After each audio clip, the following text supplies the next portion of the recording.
Sebagai renungan pembukaan bagi kita semua, saya senang membacakan dari buku Para Nabi dan Bapa Jilid 2, halaman 370 paragraf paragraf yang ketiga ya. Karena seorang putra sudah jadi bagi kita, seorang anak laki-laki sudah dikaruniakan kepada kita. Lambang pemerintahan ada di atas bahunya, dan namanya pun disebut orang penasehat ajaib. Allah yang Maha Kuasa, Bapa kekal, Raja damai. Maka ia akan menjadi besar, dan ia akan dikatakan anak Allah yang Maha Tinggi. Maka Allah Tuhan kita akan mengaruniakan kepadanya tahta Daud, leluhurnya itu. Maka ia pun akan menjadi raja atas Bani Yakub selama-lamanya, dan kerajaannya itu tiada berkesudahan. Yesaya 9 ayat 5 dan Lukas pasal 1 ayat 32 dan 33. Melalui renungan ini, saudaraku yang dikasihi Tuhan, di sini ditegaskan bahwa ini nubuatan tentang kelahiran Yesus. Dan setelah Yesus lahir, apa yang direncanakan oleh Tuhan, bahwa kepadanya akan dikaruniakan tahta Daud, leluhurnya ini benar-benar akan menjadi kenyataan.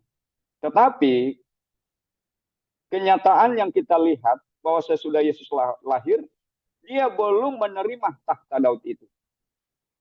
Lalu kapan Yesus akan menerima tahta Daud ini?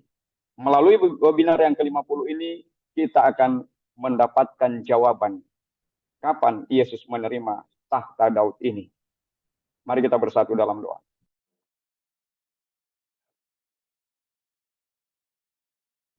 Kita berdoa.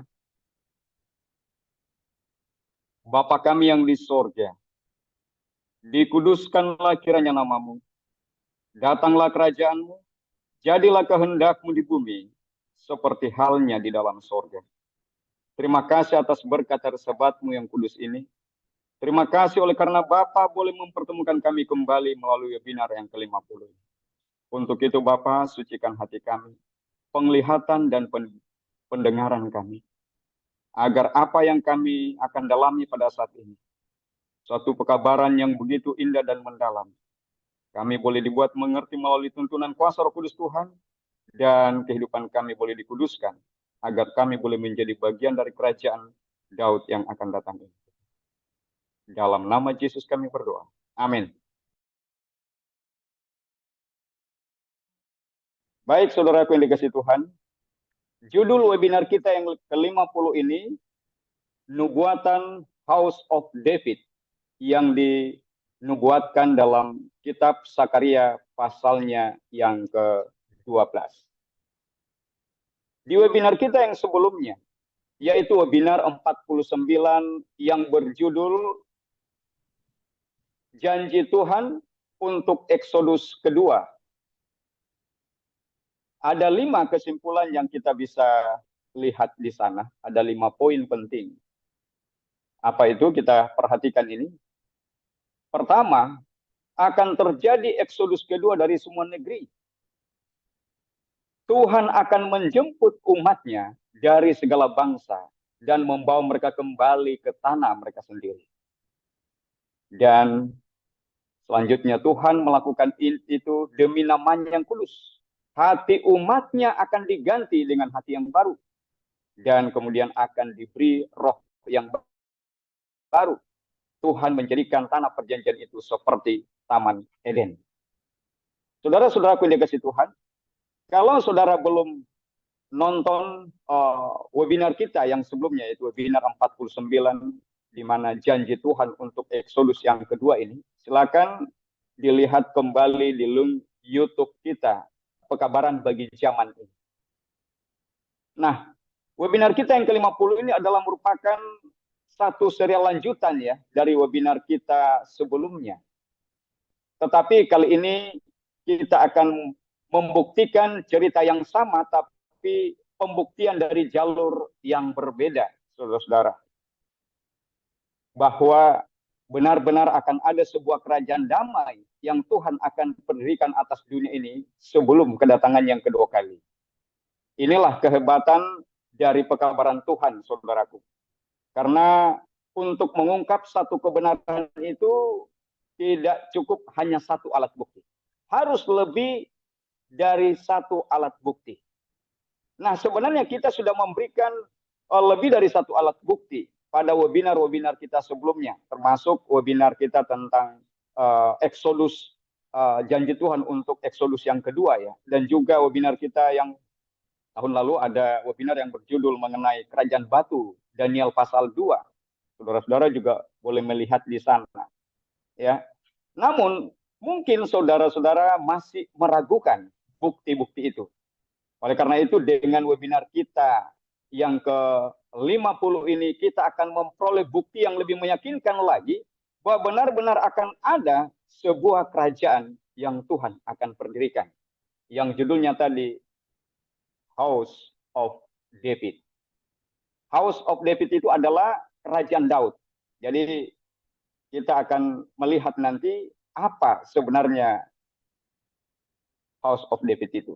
Nah, poin-poin pendalaman yang kita akan dalami, saudaraku, ada 6 poin penting yang kita akan dalami bersama untuk melihat apa itu House of David. Pertama, apa itu kerajaan Daud? Nah, poin yang kedua, mengapa kerajaan Daud itu harus diperdirikan kembali? Dan yang ketiga, kapan kerajaan Daud itu akan diperdirikan? Lalu yang keempat, apa hubungannya kerajaan Daud itu bagi umat Allah? Dan kelima, mengapa kerajaan Daud itu menjadi batu tanggungan bagi bangsa-bangsa atau menjadi batu beban bagi bangsa-bangsa? Dan poin yang keenam, mengapa Yesus menerima takhta Daud setelah pengadilan selesai di bilik yang maha suci di sorga? Baik saudaraku, untuk lebih jelasnya mari kita lanjutkan poin yang pertama. Apa itu kerajaan Daud? Dalam buku Para Nabi dan Bapa, jilid 2 halaman 377 paragraf 3 dia katakan, Saul telah gagal melakukan kehendak Allah, dan karena ia telah menolak firman Tuhan, Tuhan pun telah menolak dia sebagai raja dan telah menyuruh Samuel untuk melantik Daud sebagai raja Israel. Dan takhta Daud telah Allah tetapkan untuk selama-lamanya. Pada waktu Sulaiman menggantikan Daud bapaknya sebagai raja, catatan mengatakan, maka bersemayamlah Sulaiman di atas takhta kerajaan Tuhan, menjadi raja menggantikan Daud ayahanda, baginda. 1 Tawarik 2, 29 ayat 23. Takhta Daud adalah takhta Tuhan. Dan Sulaiman duduk di atas takhta Tuhan sebagai raja atas kerajaan Allah yang di dunia. Saudaraku, mari kita perhatikan pernyataan pena inspirasi ini. Ya, bagaimana kerajaan Israel yang tadinya diperintah oleh Saul, oleh karena ketidaksiatannya, tidak mematuhi perintah Tuhan, menolak firman Tuhan, maka Tuhan telah menolak dia sebagai raja atas umatnya. Dan sebagai gantinya, Tuhan perintahkan Samuel untuk melantik Daud sebagai raja Israel. Dan dikatakan di sini, dan takhta Daud telah Allah tetapkan untuk selama-lamanya. Inilah yang menjadi alasan yang kuat ya mengenai apa itu kerajaan Daud. Itu adalah kerajaan yang Tuhan tetapkan untuk selamanya sebagai miliknya. Dan dikatakan takhta Daud ini adalah takhta Tuhan, saudara-saudaraku. Itulah sebabnya nanti sesudah pekerjaan Yesus selesai di bilik yang maha suci di sorga, Tuhan Allah akan mengaruniakan kepadanya takhta Daud itu. Untuk lebih jelasnya, mari kita lanjutkan. Aku telah berjanji dengan Daud hambaku, maka tanganku akan menyokong dia selalu, dengan lenganku akan menguatkan dia. Maka setiaku dan kemurahanku akan menyertai dia, dan oleh sebab namaku maka akan ditinggikan tanduknya. Maka akan kutumpangkan tangannya pada laut, dan tangannya kanan pada segala sungai. Ia pun akan memanggil akan daku, engkau juga Bapakku, Allahku dan gunung batu selamatku. Maka aku pun akan menjadikan dia anak sulung, yang maha tinggi di atas segala raja-raja di bumi. Pada selama-lamanya aku akan memeliharakan kemurahanku padanya, dan perjanjianku akan jadi teguh setia padanya. Mazmur 89 ayat 3 sampai 29. Maka aku akan menaruh benihnya sampai kekal, dan takhta kerajaannya sepanjang umur langit. Mazmur 89 ayat yang ke-30. Saudaraku, kita lihat di sini. Bagaimana janji setia Tuhan. Ini adalah janji Tuhan bagi Daud, saudaraku. Ya, di mana Tuhan katakan, maka setiaku dan kemurahanku akan menyertai dia. Dan oleh sebab namaku, maka akan ditinggikan tanduknya. Dan kita lihat bahwa pada selama-lamanya, kata Tuhan, aku akan memeliharakan kemurahanku kepadanya. Dan perjanjianku akan jadi teguh setia padanya. Luar biasa, saudaraku. Jadi inilah kerajaan Daud itu, Tuhan mengikat janji dengan Daud. Selanjutnya, poin yang kedua yang kita akan dalami. Sudah jelas bagi kita tadi, apa itu kerajaan Daud? Kerajaan yang Tuhan pilih sebagai tahtanya. Ya. Dan kita lihat, kalau begitu, poin yang kedua, mengapa kerajaan Daud itu harus diperdirikan lagi? Ya. Ini Daud kan sudah meninggal. Kerajaan Israel sudah tidak ada. Tetapi janji Tuhan, Tuhan akan memulihkan kembali kerajaan Daud ini. Mengapa kerajaan Daud itu harus diperdirikan lagi? Mari kita lanjutkan. Di dalam 2 Raja-Raja 8 ayat 19. Dari terjemahan baru Alkitab kita ya. Dia katakan, mari kita baca sama-sama. Namun demikian, Tuhan tidak mau memusnahkan Yehuda oleh karena Daud, hambanya, sesuai dengan yang dijanjikannya kepada Daud, bahwa ia hendak memberikan keturunan kepadanya dan kepada anak-anaknya untuk selama-lamanya. Mazmur 89 ayat 34 sampai 37. Aku tidak akan melanggar perjanjianku, dan apa yang keluar dari bibirku tidak akan kurubah. Sekali aku bersumpah demi kekudusanku, tentulah aku tidak akan berbohong kepada Daud. Anak cucunya akan ada untuk selama-lamanya. Dan taktanya seperti matahari di depan mataku, seperti bulan yang ada selama-lamanya. Suatu saksi yang setia di awan-awan. Luar biasa. Di sini firman jelas mengatakan bahwa takhta Daud ini akan ada untuk selama-lamanya. Tetapi hari ini, saudaraku, takhta atau kerajaan Daud ini tidak ada di antara kita. Ya. Namun demikian, sebagaimana webinar-webinar kita sebelumnya, terutama webinar 49 yang lalu, ya, janji Tuhan mengenai Exodus kedua, mereka yang Tuhan bawa, umat kesucian yang dibawa keluar dari segala bangsa, kembali ke tanah mereka sendiri, inilah yang akan membentuk kerajaan Daud. Nah sekarang, mari kita datang ke nubuatan Sakaria pasal 12, ayat 1 dan 8, mengenai kerajaan Daud ini. Ayat 1 dia katakan, beban firman Tuhan akan hal Israel, maka berfirmanlah Tuhan yang membentangkan segala langit dan yang meletakkan landasan bumi dan yang membentuk roh manusia di dalam dirinya. Maka pada hari itu Tuhan pun akan mempertahankan penduduk Yerusalem. Dan yang terlemah di antara mereka itu akan jadi seperti Daud pada hari itu. Dan rumah Daud atau kerajaan Daud ya. Jadi rumah Daud ini, House of David ini ya maksudnya ya. Rumah Daud atau kerajaan Daud pun akan seperti Allah. Seperti malaikat Tuhan di hadapan mereka itu. Kita perhatikan kata-kata firman ini, saudaraku. Ayat pertama diberikan penegasan bahwa ini adalah janji Tuhan. Ya, ini adalah tanggung jawab Tuhan akan hal Israel. Mengenai apa ini?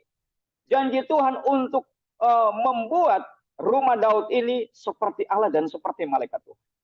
Dan bahkan dikatakan tadi ayat 8, yang terlemah di antara mereka itu akan jadi seperti Daud. Ini belum pernah terjadi, saudara-saudaraku.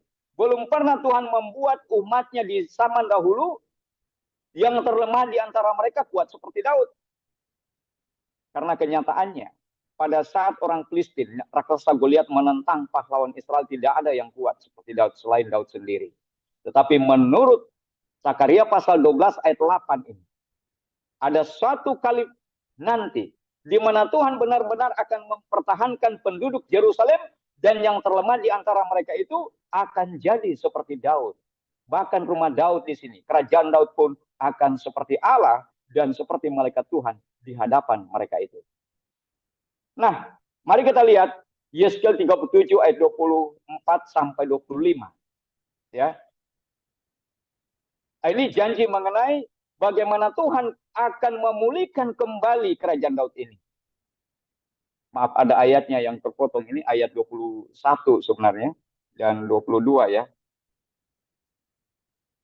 Di webinar kita sebelumnya, kita sudah dalami bersama bahwa Tuhan akan kembali mempersatukan 12 suku di tanah mereka.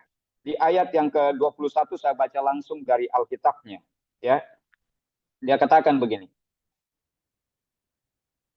Katakanlah kepadanya, beginilah firman Tuhan Allah, sungguh aku akan menjemput orang Israel dari tengah bangsa-bangsa kemana mereka pergi. Aku akan mengumpulkan mereka dari segala penjuru dan akan membawa mereka ke tanah mereka. Aku akan menjadikan mereka satu bangsa di tanah mereka, di atas gunung-gunung Israel, dan satu raja memerintah mereka seluruhnya. Mereka tidak lagi menjadi dua bangsa, dan tidak lagi terbagi menjadi dua kerajaan. Nah, di sini janji Tuhan, bahwa Tuhan akan mengumpulkan kembali umatnya yang sudah diceraikan ke segala bangsa dari seluruh negeri, kembali ke tanah mereka.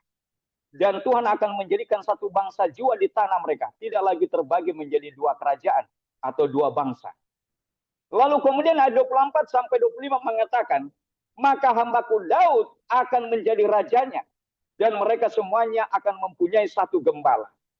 Mereka akan hidup menurut peraturan-peraturanku dan melakukan ketetapan-ketetapanku dengan setia. Mereka akan tinggal di tanah yang kuberikan kepada hambaku Yakub, di mana nenek moyang mereka tinggal. Ya, mereka, anak-anak mereka maupun cucu cicit mereka akan tinggal di sana untuk selama-lamanya. Dan hambaku Daud menjadi raja mereka untuk selama-lamanya. Saudaraku, semenjak kerajaan Israel terbagi menjadi dua kerajaan, menjadi dua bangsa, sampai hari ini belum pernah disatukan kembali. Belum pernah membentuk kerajaan kembali. Tetapi sesuai dengan Yeskel 37 ini adalah janji Tuhan. Bagaimana Tuhan akan membangun kembali kerajaan Daud ini. Ya. Nah, apa alasan utamanya? Kenapa ini akan dibangun kembali? Webinar kita yang ke-49, beberapa waktu yang lalu, kita sudah menemukan jawaban di sana bahwa demi nama Tuhan yang kudus, maka Tuhan akan mengembalikan umatnya ke tanah perjanjian dan mereka akan membentuk kerajaan Daud, saudara-saudara. Ya, dan kita akan temukan alasan-alasan yang lain mengapa Tuhan akan mengembalikan kerajaan Daud ini sebagai kerajaannya sendiri dan umatnya untuk mengalahkan dunia ini. Nah, kalau kerajaan Daud ini akan dipulihkan, saudaraku, akan diperdirikan kembali.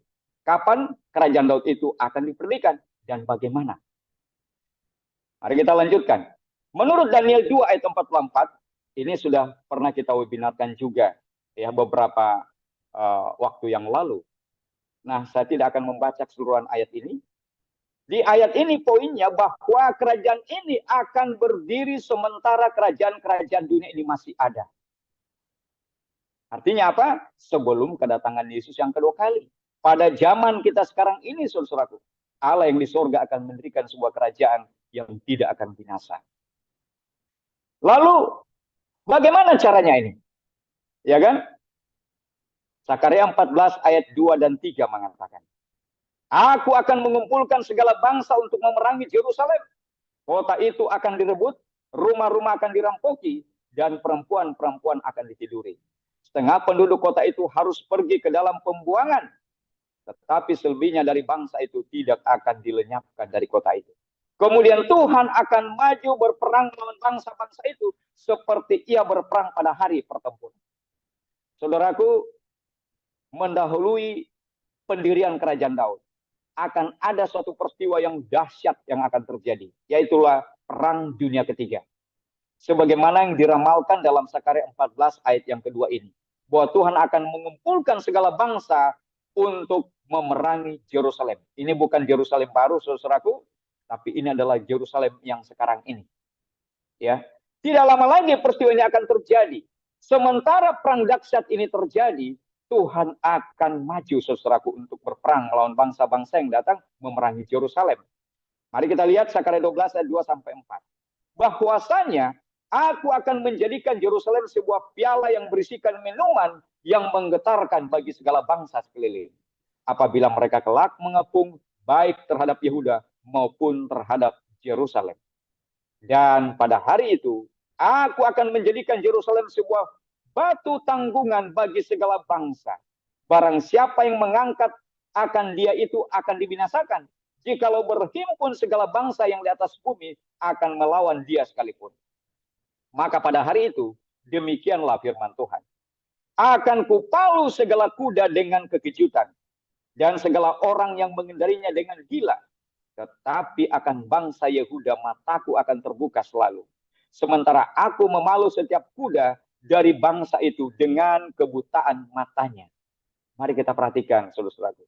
Jadi pada saat perang dunia ketiga berlangsung di Yerusalem, Tuhan akan menjadikan Yerusalem sebagai sebuah piala yang berisikan minuman yang menggetarkan bagi bangsa-bangsa.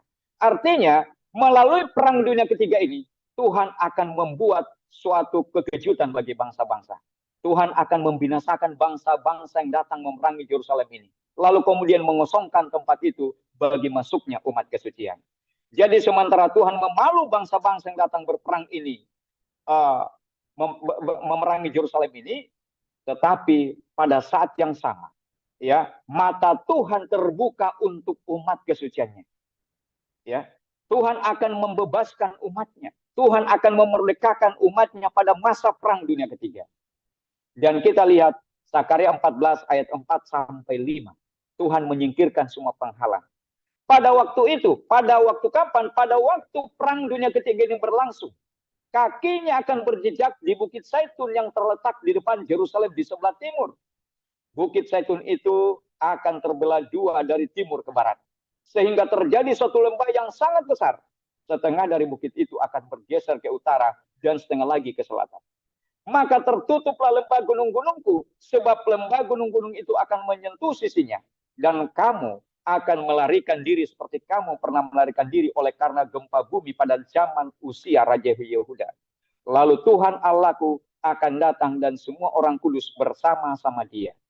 Kalau saudara baca di dalam Zakaria pasalnya yang ke-10 ayat yang ke-8, di sana Tuhan katakan, aku akan bersiul memanggil mereka dan aku akan mengumpulkan mereka sebab aku sudah membebaskan mereka dan jumlah mereka menjadi banyak seperti dahulu. Jadi sementara perang ini berkecamuk, sementara perang dunia ini dunia ketiga ini berlangsung di Yerusalem, ya, Yerusalem yang sekarang ini, Tuhan akan turun untuk menyingkirkan semua penghalang di sana, mengosongkan tempat itu dan mempersiapkan tanah perjanjian itu bagi masuknya umat Tuhan. Zakaria pasal 10 ayat 8 mengatakan, Tuhan akan bersiul memanggil mereka dan Tuhan akan mengumpulkan mereka. Sebab aku sudah membebaskan mereka dan jumlah mereka menjadi banyak seperti dahulu. Luar biasa, saudara-saudaraku. Tempat itu akan didiami kembali. Yerusalem akan dipilih Tuhan kembali. Kita lanjutkan di Zakaria 14 ayat 12 sampai 13. Bagaimana Tuhan akan membinasakan orang jahat di dalam peperangan ini, dalam perang dunia ketiga ini. Inilah tulah yang akan ditimpakan Tuhan kepada segala bangsa yang memerangi Yerusalem. Daging mereka akan menjadi busuk sementara mereka masih berdiri. Mata mereka akan menjadi busuk dalam lekuknya dan lidah mereka akan menjadi busuk dalam mulut mereka. Maka pada hari itu akan terjadi kegemparan besar daripada Tuhan di antara mereka. Sehingga masing-masing memegang tangan temannya dan mengangkat tangannya melawan tangan temannya. Kita perhatikan, saudaraku. Kalau sesudah 1000 tahun atau pada saat orang jahat yang dikomando langsung oleh setan memerangi kota suci Yerusalem baru, orang jahat dan setan bukan dibinasakan dengan tulah, tetapi dibinasakan dengan api neraka yang turun dari surga, dari Allah, saudaraku. Tetapi dalam perang Zakaria 14 ini, bangsa-bangsa yang datang memerangi Yerusalem ini bukan dibinasakan dengan api, tetapi dengan tulah, saudara-saudaraku. Jadi oleh karena itu jelas peristiwa ini harus terjadi mendahului 1000 tahun atau sebelum kedatangan Yesus yang kedua kali.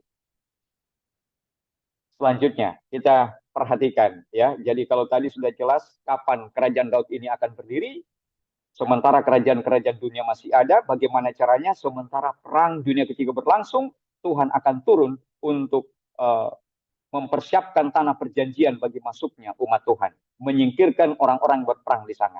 Dan selanjutnya, poin yang selanjutnya di sini, ya, poin yang keempat, apa hubungan kerajaan Daud itu bagi umat Allah Masehi Advent hari ke-7? Apa hubungannya kerajaan Daud ini dengan kita? Kan pertanyaan yang sangat mendalam, saudara-saudaraku.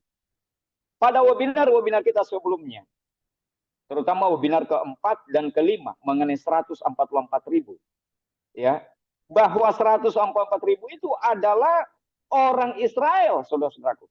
Dipilih dari 12 suku, dari semua suku keturunan Israel. Mereka inilah yang membentuk kerajaan Daud ini.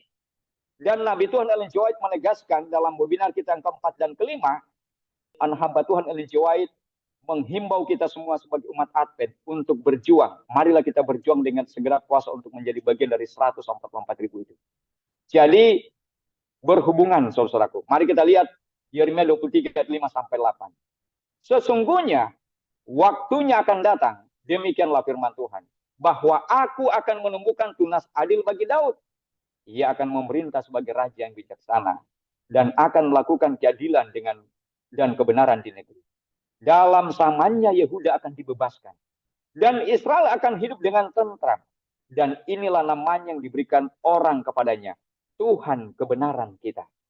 Sebab itu demikianlah firman Tuhan, sesungguhnya waktunya akan datang bahwa orang tidak lagi mengatakan, demi Tuhan yang hidup yang menuntun orang Israel keluar dari tanah Mesir, melainkan demi Tuhan yang hidup yang menuntun dan membawa pulang keturunan kaum Israel keluar dari tanah utara dan dari segala negeri kemana ia telah mencerai beraikan mereka, maka mereka akan tinggal di tanahnya sendiri. Mari kita perhatikan, saudaraku.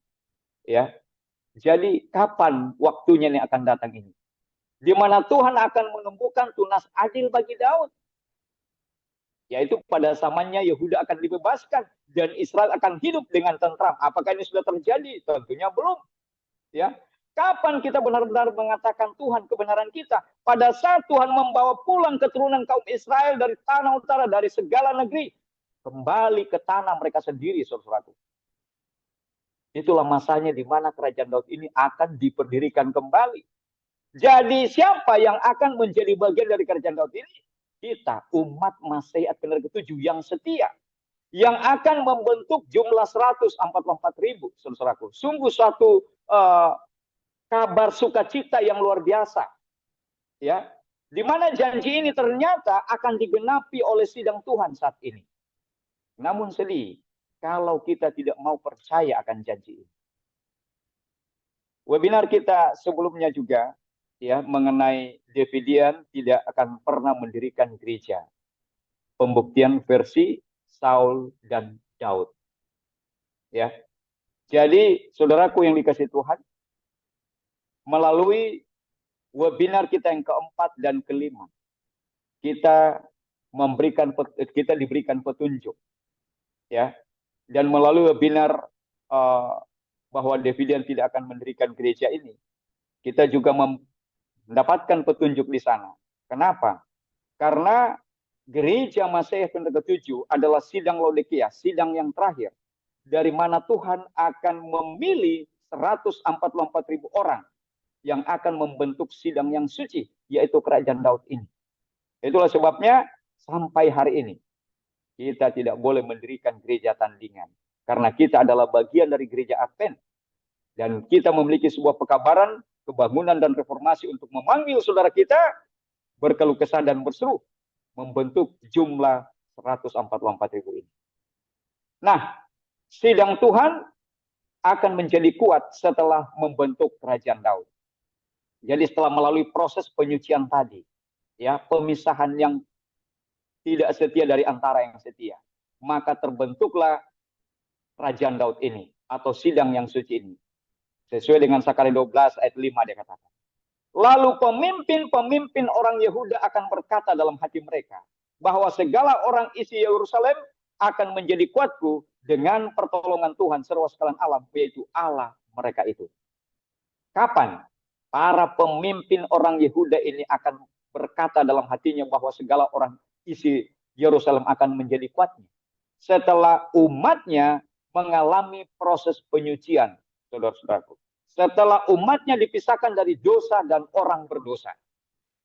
Silakan lihat webinar kita yang kelima yang mendalami khusus mengenai penyucian sidang. Dan mereka yang melewati proses penyucian ini, inilah yang akan membentuk kerajaan Daud. Dan pada saat itulah pemimpin-pemimpin orang Yehuda akan menjadi kuat, saudara-saudaraku. Dan pada saat yang sama, ya, apa yang terjadi apabila Tuhan mencurahkan roh rahmat ke atas umatnya? Jadi pada saat yang sama Tuhan akan mencurahkan roh rahmat ke atas umatnya pada saat mereka sudah membentuk sidang yang suci atau kerajaan Daud itu. Menurut Sakaria pasal 12 ayat 9 dan 10, mari kita baca bersama-sama. Maka akan jadi pada hari itu juga bahwa aku akan membinasakan segala bangsa yang datang menyerang Yerusalem. Sama dengan Sakaria 14 tadi. Tetapi kepada isi rumah Daud dan kepada orang isi Yerusalem, aku akan mencurahkan roh rahmat dan permintaan doa. Dan mereka itu akan memandang kepadaku yang telah ditikam. Dan mereka itu akan meratap akan dia seperti peratap akan anak laki-laki yang tunggal. Dan mereka itu akan menangisi dia tersedih-sedih seperti orang menangisi anak sulung. Saudara yang dikasihi Tuhan, apabila Allah mulai membinasakan bangsa-bangsa, ia akan mencurahkan ke atas umatnya kesucian roh rahmat. Apa ini? Webinar kita sebelumnya mengenai hujan awal dan hujan akhir. Yang dimaksudkan di sini adalah kegenapan Yoel 2 ayat 28. Kecurahan kuasa roh hujan akhir atau Pentakosta kedua. Ya, maka mereka kemudian akan betul-betul meratap sebab berdosa melawan Tuhan. Apabila kuasa roh hujan akhir sudah dicurahkan ke atas umat Tuhan, mereka yang membentuk kerajaan Daud ini, maka mereka betul-betul akan meratap sebab mereka berdosa melawan Tuhan. Hari ini, saudaraku, kita belum merasakan perasaan seperti ini. Di webinar kita ke-49 yang lalu juga, kita sudah mendapatkan penjelasan bahwa Tuhan akan memberikan hati yang baru kepada umatnya yang membentuk kerajaan Daud itu. Roh yang baru, hati yang baru. Dan umatnya benar-benar akan merasa jijik melihat atau mengingat kembali dosa-dosanya. Kita akan muak melihat itu, saudara-saudara. Ini yang akan terjadi apabila Tuhan mencurahkan roh rahmat di atas umatnya. Dan ayat 6 dia katakan, maka pada hari itu aku akan menjadikan segala pemimpin orang Yehuda seperti dapur api bagi kayu dan seperti padamaran yang bernyala bagi segala berkas. Dan mereka itu akan makan habis pada kiri kanan segala bangsa yang berkeliling. Dan Yerusalem akan kembali didiami pada tempatnya sendiri, yaitu di Yerusalem. Mari kita perhatikan ini, saudaraku. Jadi pada hari itu, pada hari kapan? Pada hari di mana Tuhan mendirikan kembali kerajaan Daud ini. Tuhan akan menjadikan para pemimpin orang Yehuda seperti dapur api bagi kayu, ya. Dan dikatakan dan seperti padamaran yang bernyala bagi segala berkas. Dan mereka ini, ya, akan memakan habis pada kiri kanan segala bangsa yang berkeliling. Dan ditegaskan di sini, Yerusalem akan kembali didiami pada tempatnya sendiri, yaitu di Yerusalem. Jadi kita lihat bahwa hari ini Yerusalem sedang bertikai. Tidak aman di sana. Tidak mungkin kita pergi ke sana dengan cara kita. Ya. Tetapi sesuai dengan janji Tuhan, Exodus kedua, Tuhan yang akan membawa kita ke sana, bukan kita yang pergi ke sana, saudaraku. Jadi kita perhatikan ini, bagaimana pada akhirnya Yerusalem akan didiami kembali pada tempatnya, yaitu di Yerusalem. Dan Sakaria pasal 2 ayat 12 mengatakan, dan Tuhan akan mengambil Yehuda sebagai miliknya di tanah yang kudus, dan ia akan memilih Yerusalem pula. Jadi Tuhan akan memilih kembali Yerusalem, tuh, saudara-saudaraku. Ya. Jadi bagaimana caranya? Tuhan akan membawa kembali umatnya ke sana. Berbeda pada waktu Tuhan membawa umatnya keluar dari Mesir, itu masih bercampur orang yang setia dengan yang tidak setia. orang jahat dengan yang baik. Masih bercampur. Tetapi pada saat kerajaan Daud ini diperdirikan kembali, dipulihkan takhta Daud ini, takhta Allah ini. Sesuai dengan ayatnya tadi. Bahwa takhta Daud itu adalah takhta Tuhan, saudaraku. Maka tidak seorang pun, tidak ada lagi seorang berdosa pun di antara mereka. Hanya terdiri dari orang-orang yang sudah sepenuhnya bertobat. Yaitu orang-orang saleh, mereka yang 104.000. Dan apa yang terjadi apabila umatnya ya membentuk sidang yang suci atau kerajaan Daud ini. Inilah yang terjadi sesuai dengan para nabi dan para nabi dan raja halaman 725. Dengan mengenakan senjata kebenaran Kristus, sidang akan memasuki peperangan yang terakhir, indah bagaikan bulan, cerah seperti matahari, dan hebat bagaikan bala tentara dengan panji-panjinya. Kidung Agung 6 ayat 10. Dia akan pergi ke seluruh dunia untuk menang dan memenangkan lagi. Jadi dengan terbentuknya kerajaan Daud ini, ya, umatnya akan mengenakan senjata kebenaran Kristus. Dia siap untuk memasuki peperangannya yang terakhir, saudara-saudaraku. Suatu bala tentara yang luar biasa. Untuk lebih jelasnya seperti apa bala tentara yang akan datang ini, bala tentara pengerja Injil ini, yaitu sidang yang suci atau kerajaan Daud yang akan datang ini, mari kita datang ke Joel pasal 2 ayat 3-6. Joel memberikan gambaran mengenai bangsa yang luar biasa yang akan muncul ini. Di depannya api memakan habis. Di belakangnya nyala api berkobar. Tanah di depannya seperti Taman Eden. Tetapi di belakangnya padang gurun tandus. Dan sama sekali tidak ada yang dapat luput. Rupanya seperti kuda. Dan seperti kuda balapan mereka berlari. Seperti gemertaknya kereta-kereta. Mereka melompat-lompat di atas puncak gunung-gunung. Seperti geletiknya nyala api yang memakan habis jerami. Seperti suatu bangsa yang kuat, teratur barisannya untuk berperang. Terhadapnya bangsa-bangsa gemetar, segala muka bertambah menjadi pucat pasi. Kalau kita baca ayat 2-nya, saudara-saudaraku, ya. Jadi sementara kegelapan menutupi bumi dan menutupi bangsa-bangsa, akan ada sebuah bangsa yang besar dan kuat yang akan muncul, saudaraku. Siapa bangsa yang besar dan kuat yang dinamalkan dalam Joel 2 ini? Tak lain adalah bala tentara Tuhan, bala tentara pengerja Injil, saudara-saudaraku. Ya, jadi bagaimana mereka ini? Mereka sudah sangat kuat, saudaraku. Mari kita baca early rating halaman 284-285, ya, yang dikasih tanda di sini. Ini yang komentar Roh Nubuat ya. Saya baca di sini. Sementara orang-orang suci meninggalkan kota-kota dan kampung-kampung, mereka dikejar dari belakang oleh orang-orang jahat yang berusaha membinasakan mereka. Namun pedang-pedang yang diangkat untuk membunuh umat Allah itu patah dan jatuh tak berdaya bagaikan jerami. Tak ada satupun yang akan mampu menahan umat Allah. Masing-masing akan menjalankan tugasnya dengan sempurna. Mereka akan mengumpulkan buah-buah dari bumi dan tak ada satupun yang akan melukai mereka.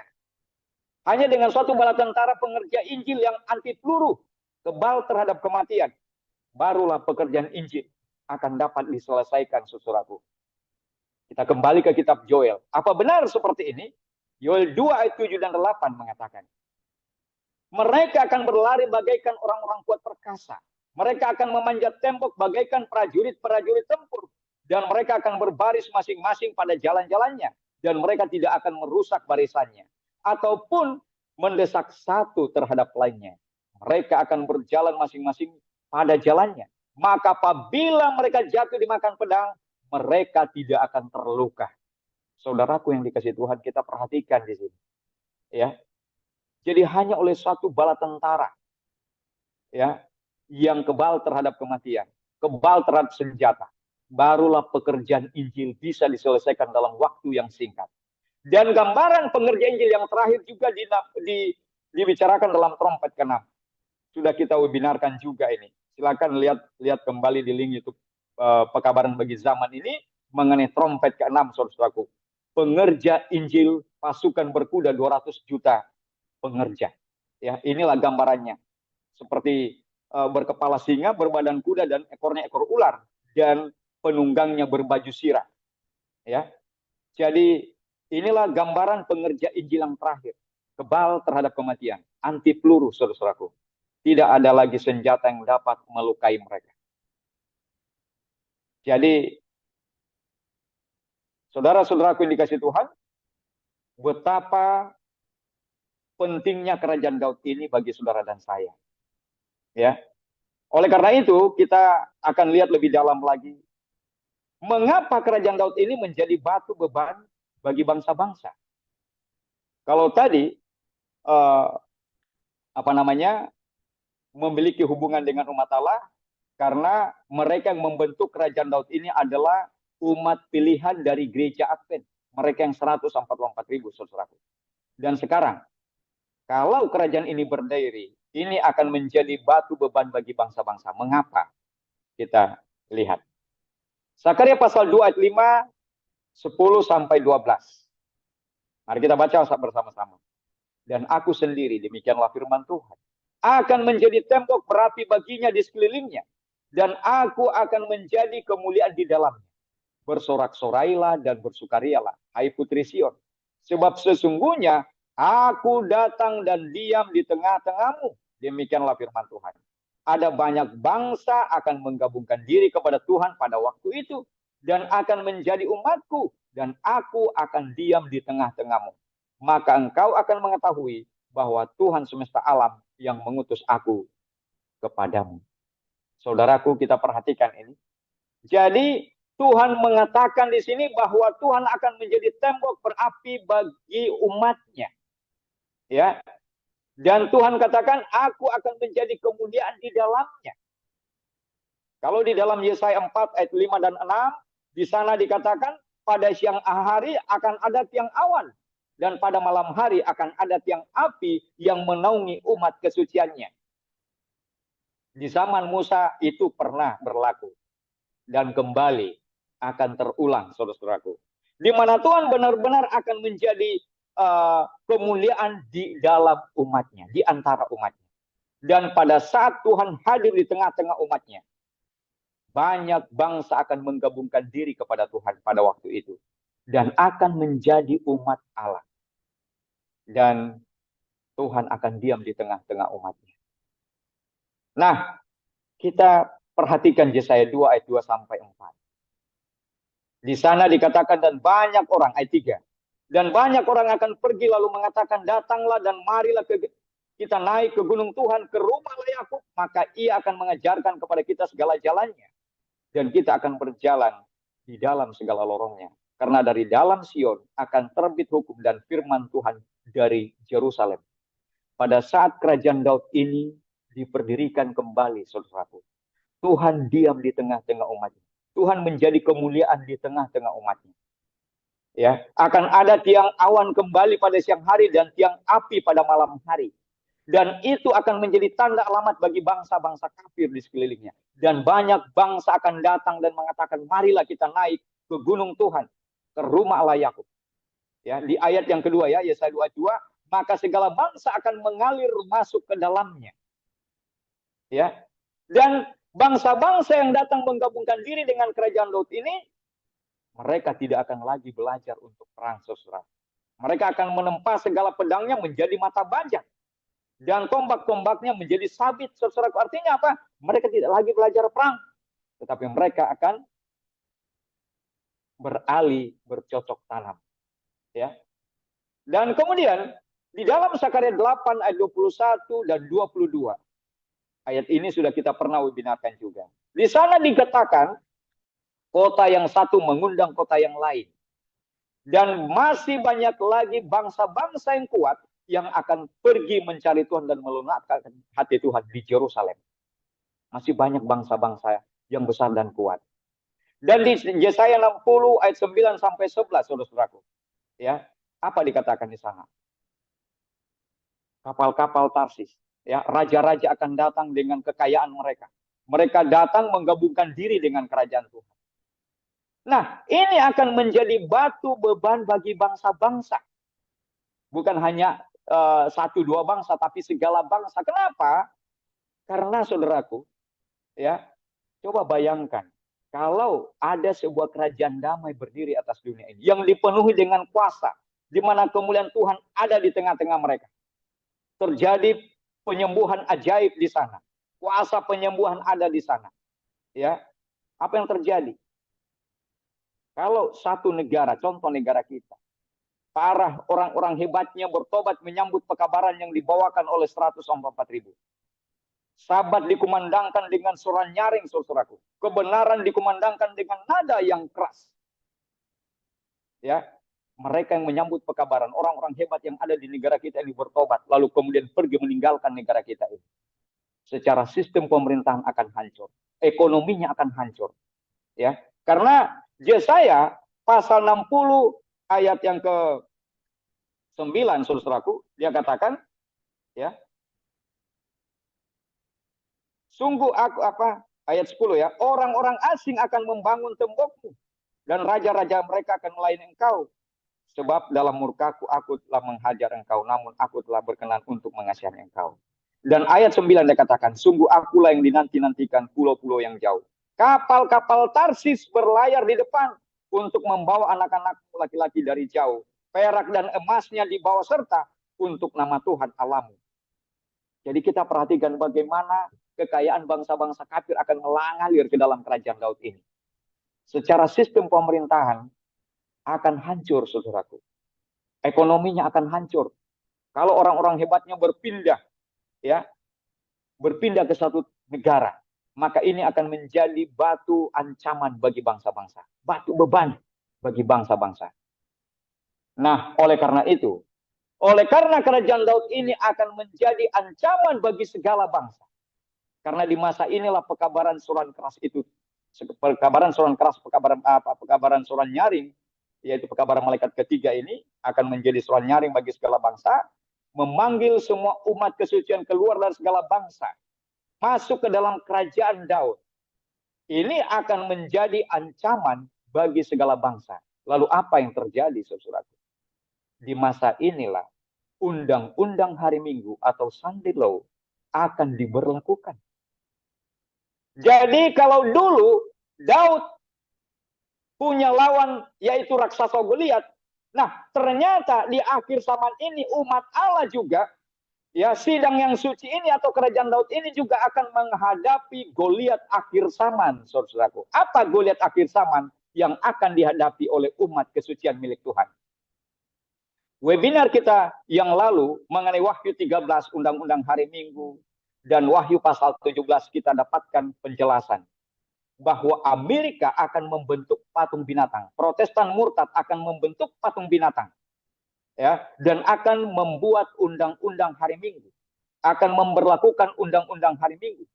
Dan barang siapa yang tidak mau tunduk kepada pemerintahan Babil, pelacur besar ini, Protestan murtad yang membentuk patung binatang ini, maka mereka akan dikenakan hukuman mati, saudaraku. Coba bayangkan, kalau tidak ada tempat berlindung bagi umat kesucian. Pada saat Sunday Law diberlakukan, kira-kira ada yang bisa tahan, saudaraku? Tidak akan ada. Ya. Jadi kita perhatikan bagaimana kerajaan Daud ini akan menjadi batu ancaman bagi bangsa-bangsa. Oleh karena apa? Mereka yang bertobat, orang-orang hebatnya yang bertobat, ahli-ahli ekonomi yang bertobat, ahli-ahli pemerintahannya bertobat, ya, menggabungkan diri dengan kerajaan yang kerajaan Daud ini, maka sistem pemerintahan bangsa-bangsa ini akan hancur. Jadi bangsa-bangsa ini tidak dihancurkan dengan bom kimia, tetapi melalui proses evangelisasi, sebagaimana yang diramalkan dalam Daniel pasal 2 ayat 35, saudaraku, dan 45. Batu yang terungkit lepas dari gunung itu menghantam jari kaki patung itu, dan patung itu hancur secara keseluruhan. Patung itu lambang dari kerajaan-kerajaan dunia. Ya, jadi kerajaan Daud yang akan datang ini akan menjadi batu ancaman bagi bangsa-bangsa, dan bangsa-bangsa akan membentuk suatu sistem pemerintahan agama palsu. Inilah prosesnya. Inilah yang merupakan cara bagaimana undang-undang hari Minggu ini terbentuk atau Sunday Law itu diberlakukan, saudaraku. Ada peristiwa besar yang mengakibatkan segala bangsa ini membentuk suatu sistem pemerintahan, ya, di dalam satu kesatuan di bawah pemerintahan agama palsu ini untuk memerangi kerajaan Allah. yaitu kerajaan Daud ini.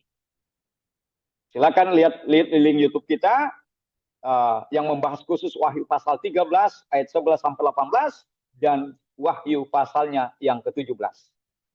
Jadi Goliat akhir zaman, yaitulah undang-undang hari Minggu. Jadi di masa inilah Sabat akan diserukan dengan lebih nyaring. Ya, kebenaran Sabat dengan akan disucikan lebih sempurna, saudara-saudaraku, pada masa ini melalui sidang Tuhan yang suci, yaitu kerajaan Daud yang akan datang. Jadi kalau kita tidak percaya adanya kerajaan Daud ini, bagaimana kita bisa mengalahkan raksasa Goliat akhir zaman, saudara-saudaraku? Nggak akan mungkin. Ya. Jadi itulah sebabnya pada saat kerajaan Daud ini berdiri, pemerintahan dunia kafir akan disatukan dalam satu sistem pemerintahan agama palsu. Dan mereka akan menjadi tandingan bagi kerajaan Daud. Ya. Jadi kerajaan-kerajaan kafir ini akan dibuat kaya juga oleh agama palsu ini. Boleh lihat pelajaran sebelumnya mengenai Wahyu 17.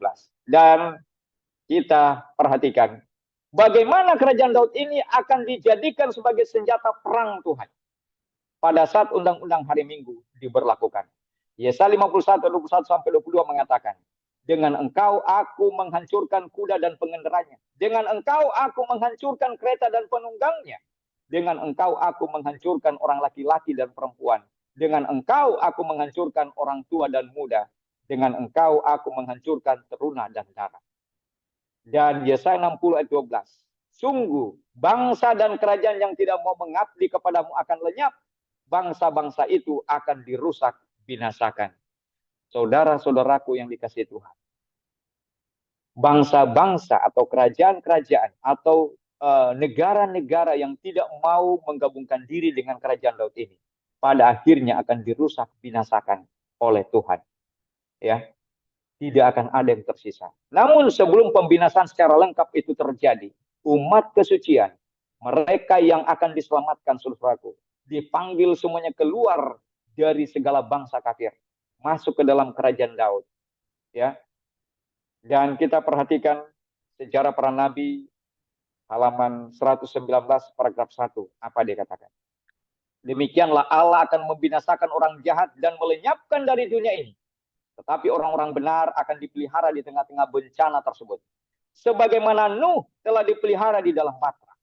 Tuhan akan menjadi tempat perlindungan mereka di bawah naungannya mereka akan berharap.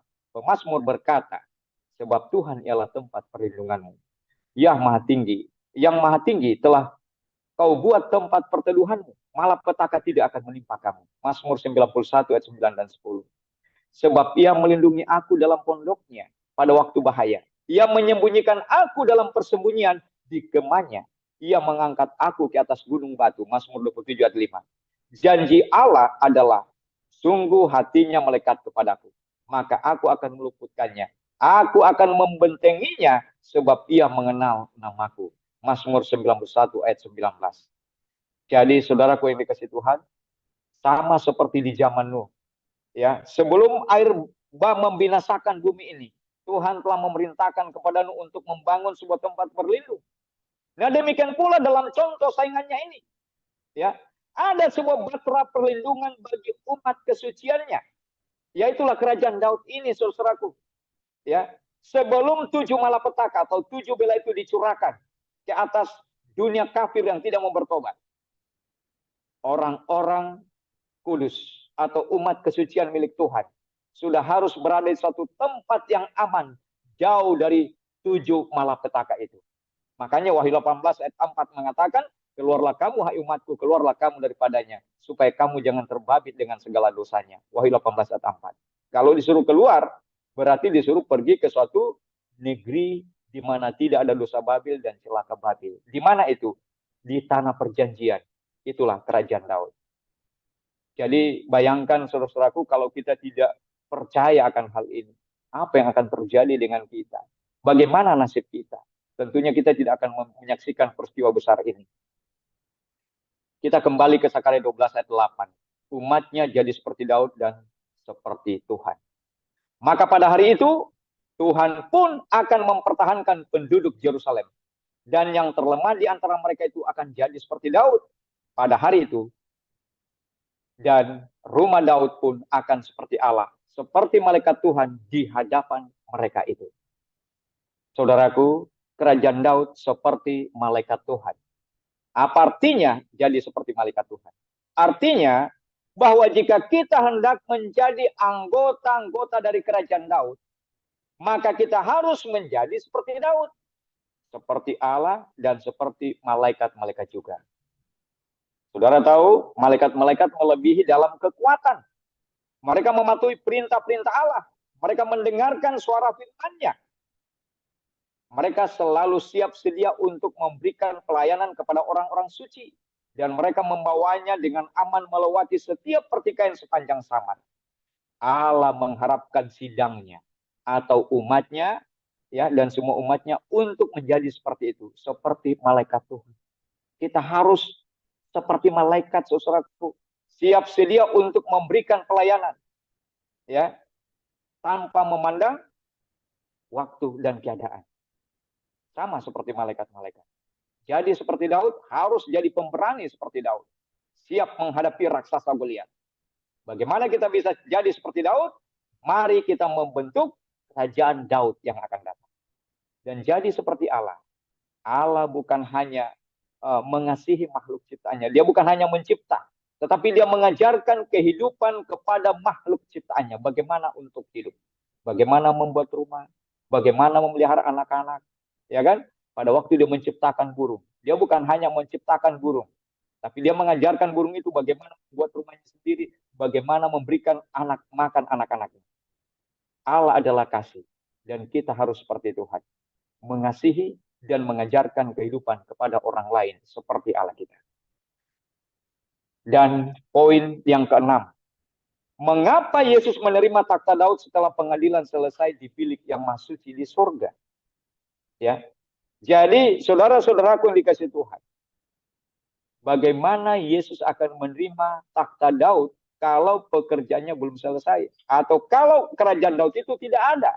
Kita lihat apa yang kemenangan akhir katakan. Belum sekarang, di atas takhta kemuliaan, kerajaan kemuliaan belum datang. Setelah pekerjaan pengantarannya berakhir, barulah Allah akan mengaruniakan kepadanya takhta Daud, bapa leluhurnya. Suatu kerajaan yang tidak akan berkesudahan. Lukas pasal 1 ayat 32 dan 33.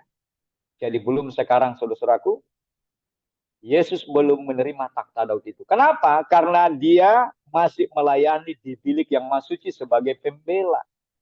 Dia masih bertugas sebagai pembela kita di bilik yang maha suci. Proses pengadilan pemeriksaan belum selesai. Tapi apabila pengadilan pemeriksaan ini sudah selesai, maka Tuhan Allah akan mengaruniakan kepadanya takhta Daud. Apa maksudnya? Mari kita lihat Wahyu pasal 11 ayat 15. Lalu malaikat yang ketujuh meniup sangkakalanya, dan terdengarlah suara-suara nyaring di dalam sorga. Katanya, pemerintahan atas dunia dipegang oleh Tuhan kita, dan dia yang diurapinya. Dan ia akan memerintah sebagai raja sampai selama-lamanya. Jadi pada saat trompet yang ketujuh dibunyikan, sangkakala yang ketujuh dibunyikan, maka genaplah seluruh rahasia Allah. Kerajaan-kerajaan dunia ini menjadi kerajaan-kerajaan Tuhan kita. Nah, bagaimana bisa menjadi kerajaan-kerajaan Tuhan kita kalau kerajaan Tuhan tidak ada berdiri di bumi sama seperti di sorga, saudara. Ya, oleh karena itu, betapa seriusnya masalah ini bagi saudara dan saya sebagai suatu umat, bahwa ternyata Tuhan akan mendirikan kerajaan Daud ini kembali bagi kepentingan umatnya dan kepentingan Tuhan sendiri. Dan takhta Daud itu di slide sebelumnya tadi kita sudah baca, takhta Daud itu sama dengan takhta Tuhan, saudara. Ya, jadi setelah pekerjaan Injil selesai, semua umat kesuciannya sudah terkumpul ke dalam kerajaan Daud. Bersamaan itu, pengadilan pemeriksaan di bilik yang maha suci di sorga selesai. Lalu Tuhan Allah akan mengaruniakan kepada Yesus takhta Daud itu, karena umatnya sudah terkumpul semua. Sudah ada rakyat kerajaan itu, ya, maka Tuhan akan mengaruniakan takhta Daud itu kepada Yesus. Mari kita datang kepada kesimpulan dalam bentuk timeline, saudara-saudaraku. Sekarang kita berada di posisi 2024. Saya bikin dulu pointernya. Saat ini kita berada di tahun 2024. Ya. Dengan memperhatikan perkembangan dunia saat ini, kita sudah mendekati peristiwa Perang Dunia Ketiga yang diramalkan dalam Sakaria 14 ayat 1 dan 2. Tapi berapa cepatnya perang ini akan terjadi, kita tidak bisa mengatakan tahun berapa. Tapi kalau kita perhatikan tanda-tanda saat ini, pertikaian yang sedang berlangsung di Timur Tengah, itu akan terus berkelanjutan. Dan pada akhirnya akan menciptakan Perang Dunia Ketiga, di mana dua kekuatan besar, blok timur dan blok barat ini akan saling menghancurkan di Yerusalem. Bersamaan dengan perang ini, Yesus akan turun membersihkan sidangnya, yaitu Seventh-day Adventist, gereja masa ke-7, akan disucikan. Hasil dari penyucian inilah yang akan membentuk kerajaan Daud atau House of David, saudaraku. Lalu kemudian Tuhan akan mencurahkan Pentakosta kedua atau kuasa hujan akhir, ya, untuk menyelesaikan pekerjaan Injil ke segala bangsa. Kemudian sidangnya akan memasuki peperangan yang terakhir, ya. Jadi Yerusalem di masa ini akan dijadikan beban, menjadi batu beban bagi bangsa-bangsa. Dan sebagai akibatnya, bangsa-bangsa kafir secara keseluruhan akan membentuk suatu sistem pemerintahan agama palsu dan memaksakan Sunday law atau undang-undang hari Minggu, di mana umat Tuhan pada masa itu dipanggil semuanya keluar dari pemerintahan Babil. Ya, pekabaran malaikat kedua akan diulangi kembali, saudara rubuh Babil, kota besar itu. Umat Tuhan dipanggil dari pemerintahan Babil, saudaraku. Ya, jadi Babil yang dimaksudkan di sini adalah dunia kafir yang kacau ini yang disatukan di bawah pemerintahan agama palsu. Umat Tuhan dipanggil keluar dari sana. Pergi kemana? Pergi ke dalam kerajaan Daud di Yerusalem. Sesudah umat kesucian terkumpul semua ke dalam kerajaan Daud, tutup pintu kasihan. Kemudian Yesus menerima takhta Daud sesuai kemenangan akhir halaman 435 tadi, saudaraku. Lalu selanjutnya 7 malapetaka dicurahkan. Bela pertama, kedua, ketiga, keempat, kelima, keenam, ketujuh. Di akhir celaka yang ketujuh atau di akhir bela yang ketujuh, Yesus datang kedua kali, menjemput umat kesuciannya, ya, yang membentuk kerajaan Daud tadi dan dibawa ke sorga. Berapa lama di sorga? 1000 tahun. Ya, kita sudah bahas di webinar sebelumnya. 1000 tahun mereka akan melaksanakan pengadilan tahap ketiga di sana, khusus bagi orang jahat dan kepada setan dan malaikat-malaikatnya. Kemudian kembali ke bumi yang sudah dibarui di akhir 1000 tahun. Dan kota suci akan turun kembali ke bumi bersama dengan umat kesuciannya. Yesus akan tinggal selama-lamanya. Demikianlah webinar kita yang ke-50 mengenai House of David atau kerajaan Daud. Tuhan memberkati semua. Praise the Lord, praise the Lord, let the earth hear his voice. Praise the Lord, let the people rejoice. Oh, come to the Father through Jesus the Son.